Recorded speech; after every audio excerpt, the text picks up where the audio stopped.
All right, here's a wild one for you. What in the world could a bleak, kind of strange 20th century play have in common with an ancient Hindu scripture? Well, as it turns out, pretty much everything. Let's dive in and see how one of history's greatest spiritual texts can actually unlock one of literature's greatest riddles. You've got these two lines, let's go, we can't. That's it. This one, simple, absolutely devastating exchange from Samuel Beckett's play. It captures the entire essence of the thing. It's all about paralysis, that feeling of being totally, completely stuck. And that feeling is going to set the stage for our entire exploration. So, what's the deal here? Well, meet our main guys, Vladimir and Estragon. And their whole world? It's basically just a barren tree, a dusty road, and, well, waiting. An endless, kind of agonizing wait. They're caught in this bizarre loop, just waiting around for someone named Godot, who, spoiler alert, never actually shows up. But look, this is way more than just killing time. The crazy part is, they don't even really know why they're waiting or what they expect to happen. We're talking about a deep spiritual crisis here, a complete void of purpose that just leaves them floating in this state of metaphysical uncertainty. Just think about that for a second. By waiting for Godot to show up and give their lives meaning, they've completely given up their own power, their own agency. They've essentially traded personal responsibility for this passive, totally empty hope. It's like they've outsourced their very existence to someone who might not even be real. And this brings up a really fascinating question. What if we've been looking at Godot all wrong? What if he's not a who, but a what? Let's explore this idea because it completely reframes the entire play. See? This changes everything. The play is no longer about waiting for a person, it's about waiting for meaning. Godot becomes this powerful symbol for hope, for salvation, for that one day in the future when we think our lives will finally click and make sense. And this is where our ancient key comes in, the Bhagavad Gita. The Gita actually has a word for this, asha, which means hope or desire. Now, hope can be an amazing motivator, right? But the Gita warns that it gets dangerous when it stops being an inspiration and turns into passive, dependent waiting. And that is exactly the problem our tramps are facing. Their hope in Godot doesn't inspire them to do anything, to change their situation. No, instead, it chains them to the exact same spot day after day, just waiting for an outcome they have absolutely no control over.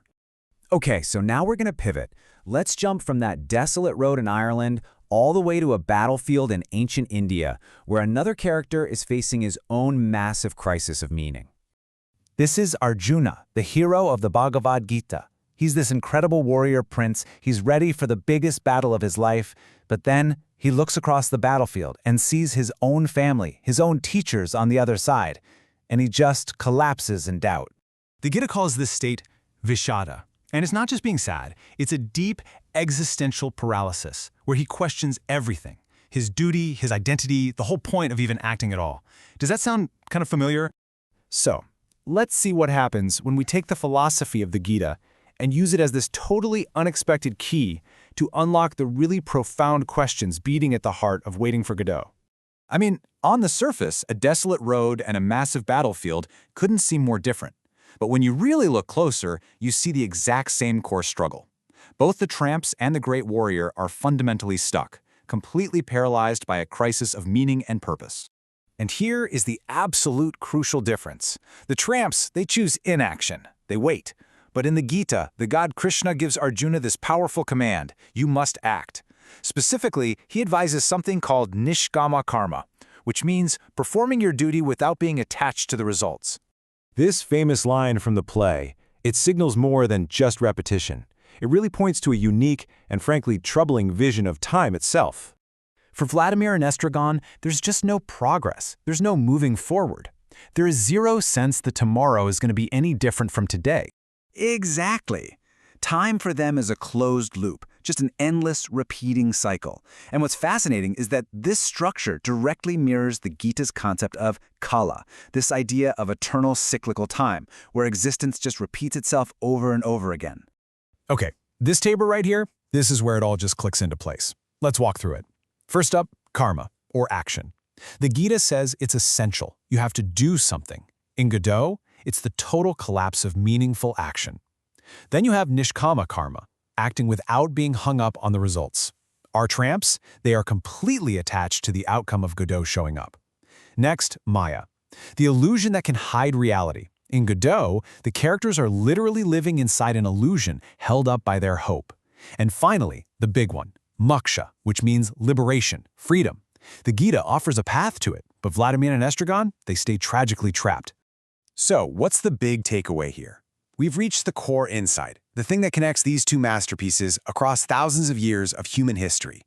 Samuel Beckett, with his stark stage and looping dialogue, gives us this powerful, haunting diagnosis of the modern spiritual condition. He shows us the stagnation, the paralysis, the slow-burning tragedy that happens when we expect meaning to be delivered to us like a package instead of going out and creating it ourselves.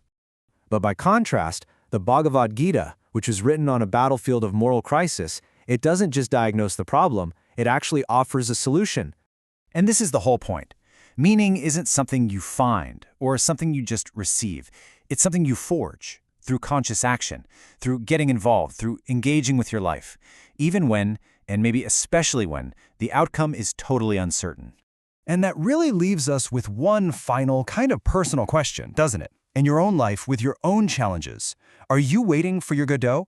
Passively hoping something will show up and give you purpose? Or are you on your battlefield, actively creating that meaning for yourself right here and right now?